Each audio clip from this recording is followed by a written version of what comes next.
go to the scorecards? Hmm. I don't think so. I think it just adds up to the idea of being a heavyweight.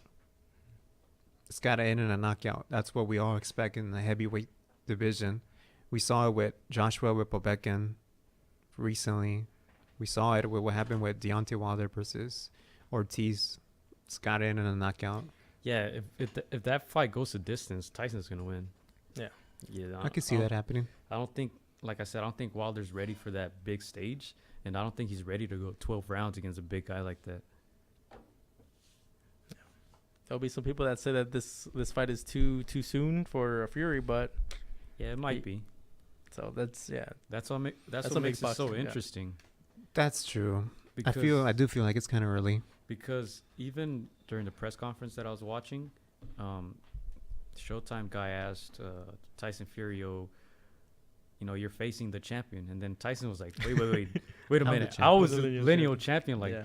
before whatever shit happened, right? Yeah. Right. He's like, I'm the champion still. So in Yeah. his mind, if he could go in there with that mentality, I think yeah. that's gonna help him. Like you said, guys, I think either way, whatever happens, I think Fury comes out, without losing much, because he did go through a lot, mental health, drugs, Yeah, alcohol. So I think the American fans will like him. yeah, I think LA will like him. I think I it think will so. grow on people yeah, to support him, yeah. especially when boxing is finally in like mainstream Mm-hmm. TV. Is it gonna be an all access for the? Yeah, There there's should be. actually 3 episodes starting in November. Damn, nice. That's gonna be good for I gotta the watch fans. that. It's gonna be good for the fans. Yeah, that's good for Showtime. Yeah. They need that, especially since the depth of HBO. So with that, we'll move on to our next topic, Chris. A little bit on the Ghost, Al Heyman. Yeah, Al Heyman. Yeah, this man is probably the most interesting man like in the world, especially like in the world that we live in today. Mhm. Like I'm if gonna you're stay out of this. if you live in today's world and you're a big business person or you have some sort of like company, you're always on the spotlight, always Mhm. going to be criticized. But this man has a zero tolerance of not being recorded with any footage. There's hardly any pictures of him at all, even in Google. Like primarily, like if you go to Google, this is probably like the main picture you'll probably see. Mm-hmm. That's it. Is that Malcolm X? Not Malcolm X. But the thing with Al Heyman, like a lot of people don't need to understand, Let me like see that. Let me see that, Chris. See Like- that picture? Let's put it up. yeah. So Al Heyman, he graduated from Harvard with a master's Interesting. in business administration. Mhm. And in the beginning, he was trying to do like promotional concerts, stuff like that. But even before then, he already had history with boxing in general Mhm. because his brother used to be a boxer. He was like 21-8, and his brother ended up retiring after he lost to Sugar Ray Leonard. And Al Heyman started to get in the boxing scene business-wise in 2000. That's when he got like registered as a Mhm. manager for the state of Las Vegas. And that's when things got really interesting. And that's when he ended up buying out Floyd Mayweather from Top Rank. He took Right. away Mhm. Floyd Mayweather from Bob Arum, and ever since then, I'm pretty sure, he's mad. But part of the reason is because Top Rank also had Oscar De La Hoya, Yeah. and they were promoting more towards like his side. And Yeah. actually, you get the idea, right? Like why Hispanics come more and they spend more money. Yeah.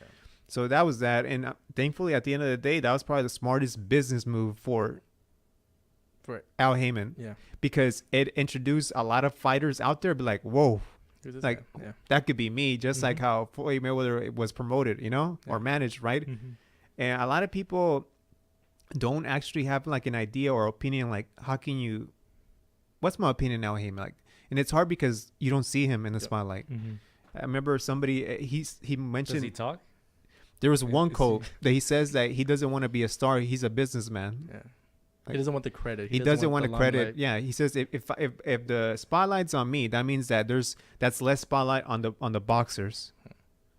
And if you look at like Dana White, like he's always on the spotlight, And He's if like you, the Vince McMahon of UFC. It's like the P Diddy. yeah, You don't want 'em all up in your videos. He doesn't. yeah. But Al Heyman, though, I think to me is the reason why HBO had to call it a quits. Like literally, like if people want to find out yes, because HBO was running out of money or budget, whatever you want to call it, but a lot of people have been calling out Al Heyman for like so many years, and they have the right to. And part of the reason is because a lot of people feel like some of Al Heyman's fighters were avoiding certain boxers. Or more importantly, there's a lot of mismatches in boxing. For instance, like the most famous one is Danny Garcia versus Ron Salka. Like a lot of people were furious with that, you know?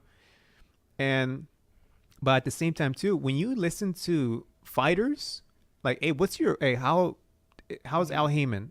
Like they always say, they're always like protecting me. Like, you know, like Al Heyman does this and that. Like he doesn't want to be on the spotlight, and it's all good. It's all good. And so one thing that I find out about that was really interesting this past year is, so we recently had HBO Dead, right, coming up in October 27th. That's the last HBO streaming of Daniel Jacobs and Derevchenko. But understand this. So last year, Golden Boy ended up having a deal with ESPN to broadcast their fighters on ESPN, right? Yeah. And part of the reason why Golden Boy wanted that video footage for their boxers to be distributed on ESPN is because so they can help them out, be seen by the world, and then matriculate them into HBO in the future. Yeah, that was the end game for, all right? And that deal happened last year. And then this year you have the new app called The Zone or Danza, whatever you want to call it. And Eddie Hearn comes up with a 10-year deal from investors giving $1 billion. And some people speculate that that's not the number. Supposedly it's lower than that. Some people say it's probably like 300, 500 million, but it's hard when you have investors. Yeah. It's not public money. So that was the second deal, and that happened in May 2018. And then you have a third deal with Top Rank with ESPN this past August. And that was a 7-year deal leading up to 2025. All right. So we had 3 deals that happened the past like 1 year. One was Golden Boy with ESPN, Danza with their own stream service with the app. And then you had Top Rank, right? But the last 2 TV deals are the most important ones.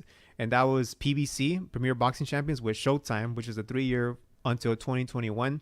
And then the 5th one, again, PBC, and that's Fox with a 4-year deal.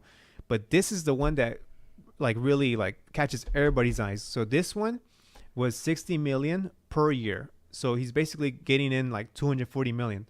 Now, when we had PBC on NBC for John Molina, Adrian Broder, Robert Guerrero, and Thurman, that was not NBC saying, hey, can you bring your fighters and we'll pay for everything? No, it was not like that. Al Heyman and their investors group, they paid like 20 million for that year to buy like time from NBC. So now it's like the opposite. It's like the opposite. Now they're okay. You know how usually that's why like English Premier League teams, like they always get these big budgets to buy players because the broadcasting rights always expands like every single year. That's why they like NFL players always and NBA players, they always go on strike every 5 or 6 years because like you always find out that there's so much money. There's so much money from like not just companies but also like like ESPN, you know, trying to TNT, all those companies, right? But in boxing, you don't have that. Yeah, Wild West. You only have 2 ones, and that's HBO and Showtime. And I think when Al Heyman came into the play, mainstreaming boxing in that March 2015, to me, that was a huge deal. That's a big deal. Big deal. Because we were finally like, oh, is this the end game? Like okay, so we were going to have like mismatches fights, you know, and then finally put in the mainstream fight. But at the end of the day, this goes back to Floyd Mayweather. Like, you know how in life in general, people tell you like if you want to like make it in life or have career challenges, you got to like risk. Take a big risk for a big reward. That philosophy did not apply with Al Heyman and Floyd Mayweather. It was the opposite. It was take the lowest risk with the biggest reward. Yeah. Right. And the biggest example of that is obviously what happened between Mayweather and Conor McGregor. Like nobody expected McGregor to go in and try to like beat Floyd Mayweather. But for Floyd Mayweather, it was like, man, this is easy money, easy payday. Easy money. Even Al Heyman came out and he was talking about, I guess Floyd Mayweather was talking to Al Heyman saying that don't do it, don't come out of retirement. Like that's it. That's it. But Mayweather, I think he knew like I have to do this. Yeah, And it's not because obviously it's about the money, but it's just so simple, you know, like, and that's one thing about Floyd Mayweather that was so criticized, right? About how many years he ended up escaping, not fighting Manny Pacquiao, right? But at the end of the day, it just comes down to how many fighters with low risk Did he fight can I along the way? maximize this Yeah. amount of money, right? And then, you know, return all that money even to myself. So it's really interesting seeing that, because if you look at any single sport, like in the NBA, English Premier League, or in football, you always have the athletes protesting Yeah, for a contract, Exactly. you know, and in boxing, you don't have that.